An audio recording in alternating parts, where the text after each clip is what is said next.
Hi guys, it's Gigi. Teen Mom OG, Season 9, Episode 13. So it starts off with Mackenzie. I do not watch Mackenzie's clips. I just cannot invest yet in Mackenzie. I'm used to the other teen moms. And Shy, I know she's newer, but I feel like I've watched the challenge forever and I know Corey and I know Shy from the challenge. So I'm okay following that storyline. But I just can't invest in Mackenzie. So the next scene is Catelynn. Catelyn's mom and her brother Nick, I think it's his name, show up, and they start talking about fertility. Sorry, I'm looking at my dog. Safe sex, and she tells him about how she watched him come out of the mom's vagina, and that she'd like him to be at her vagina when she has the current baby. And I was just like, why would you want that for your little brother? But I guess it's just for storylines. Then we kind of flash back to them making the choice to give Carly up for adoption. And she's like, well, I don't want this to happen to my brother and things like that, which makes sense. But Catelynn is definitely going to look like her mom. That is for sure. They are the same people. Then next we go to Maci, and we're still basically on this merry-go-round storyline. Like nothing else happens with them apparently, because Ryan has been taken out and now it's kind of like the ever revolving, oh, I don't spend time with Bentley, oh, the gas station. And I'm not diminishing her gas station experience. That's true. But 2 episodes ago, we saw her confront her fear, go to the gas station, laugh about him, feel good. So now I'm like, wow, we kind of going back. And she states that Bentley's school, the only way she could get there is to pass the gas station. Just keep that in mind, because we'll talk about that later in the season. Then let's see.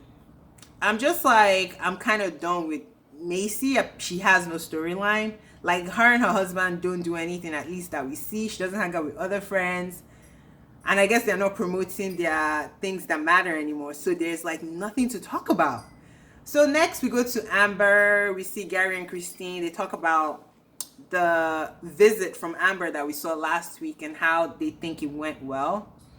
I want to hear more from Leah to see if it really went well, because the fact that they're not showing Leah tells me that it probably did not go well, but who knows. Then we span back to Amber. Amber is literally always on her couch. Like if you watch Grace Report, you will crack up, because Grace is like literally, Amber is stationary. And when she gets up, it's almost like, wow, she got up. So she's on the couch talking to the producers, because Amber too has like no friends. It's weird. It's like her whole scenes are shot with producers. I'm like, if this is a reality show, why are the producers your like sounding board all the time? So I guess that maybe they became friends. I don't know. But then they should say producer/friend when they're introducing him. And she's talking about she's writing a book. I guess there's a market for everything. She's trying to sell the shock factor, obviously, talking about, oh, people are going to freak out when they find out I'm bisexual. And when he asked her, oh, tell me more about the bisexuality, apparently when she was 20, she had an encounter with a female. I don't know if this was when she was locked up, because she said it was like 8 months, which I think is around the same time she was locked up for. I don't know, but I'm feeling like this was part of when she was in prison that maybe this happened, but I could be wrong. Then it sounded like it was kind of like an experience, which a lot of women, a lot of girls go through, like growing up, like testing out their sexuality. It's not uncommon.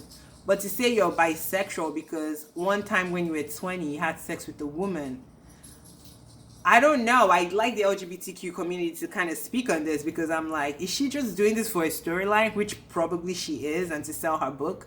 But she said, oh, it's not going to be PG-13. Like, girl, Marvel, DC Comics, they're making every character gay, and all those movies are PG-13, gay or bisexual. So bisexuality is no more a shock factor, because everyone in Hollywood is bisexual, everyone is gay, everyone is non-binary. That's where we are in 2021. So it's no longer a shock factor. So to say it's not PG-13 is kind of a reach for me. Then we get to Cheyenne. Her sister is in DC with the baby father. She reminisces about Ryder's baby shower, which is awkward, because this was where there was confusion on who the father for Ryder was. Because at that point, initially it was pinned on Zach. Then come to find out it was Corey's baby. And Zach is also there reminiscing, like, Zach is a better guy than a whole bunch of people because I feel like he takes so much from Cheyenne, and I'm not sure why. I don't know if he's insecure in himself or what. Because if you look back at their storyline, it was almost like he was a place filler because she really wanted to be with Corey, but Corey could not commit to her. And somehow Zach kind of stayed there, and now he's back and he's trying to marry. I don't know. It's a mess. But we see next scene, he goes to his dad, tells his dad that he's ready to propose. He basically sunk his whole life savings that was in the CD account and extra jobs he worked in this ring. So I'm thinking, once you give her the ring, you're gonna be broke? Like, what?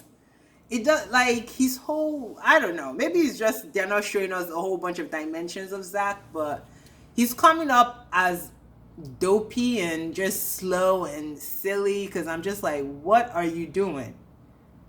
Based on everything that has happened with her, Curry, the baby, him proposing, feels like she told him to propose. It doesn't feel very organic. But I guess it is what it is. Next thing is Mackenzie. We're going to skip that. Then we get back to Catelynn. Her mom is still at the house. The haircut on her mom is horrible. They're worrying about the baby brother's sex life again. Then they show the clip from Nick during Caitlin's wedding, and he was so cute. I was like, oh, look at them. And now he's grown like a tree. Anyways, I just feel like they're putting so much on the sex talk. Like, Nick is surrounded by a whole bunch of teen parents. His mom, his sister, his brother-in-law, his father-in-law, like, a whole bunch of his community is like teen sex. They're all products from teen sex. So to say it's so hard to bring this topic up, but we have to shoot something. It's a reality show. I'm like, just have the talk. He knows sex at this point. He's 14. Kids are growing up super fast now. I'm sure he's on TikTok, Instagram, and all these social medias that basically throw sex in your eyes and you have to see it. Have the sex on, give him condoms, let him wear one, hopefully. And that's it. I talk about STDs. I think they're focused on having babies. There's nothing about STDs. There's nothing about emotional maturity, which is a big factor. Like, forget the baby. Sex, like, takes something from you that you cannot get back. And that's something that needs to be talked about. Like, when you have sex, be sure this is what you want to do. Don't be pressured. Don't think because your friends are having it that you should have sex. I'm just like, the sex talk is based on don't have a baby as a teenager, but they are bigger fish. You could catch an STD, you catch it, so many things else could go wrong. And having sex that early, I don't know. I think it kind of messes people up. Some people do get okay in life, but having sex at 14, 15, I just feel like you're just not ready. I don't care who you are. That's too young. Your mind is not formed. You barely know what you're doing.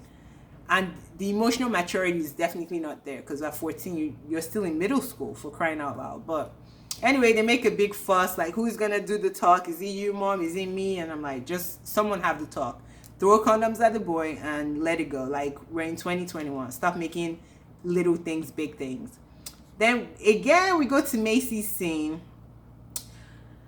They're talking about this picking Bentley up, and I like Taylor and Bentley's relationship, and Taylor kind of brings up the fact that, oh, Maci misses you, make an appointment, not an appointment, but try to hang out with her one-on-one. And Bentley's like, okay, cool. Then they talk about she likes the escape room, and maybe he'll plan something like that, which I really love. What's his name? Damn, I call him Tyler, but I don't think that's his name. Taylor, sorry. I like Taylor and Bentley's relationship, though. And then, let's see. So Bentley asks Maci, can you pick me up from school? And she's like, she looks like, why do people bring this up? Because remember initially she was like, she doesn't drive there because it's by the gas station. And I was like, so you can pick him up? Like, the story is not, I don't know, because he asked nonchalantly, like, she's been picking him up.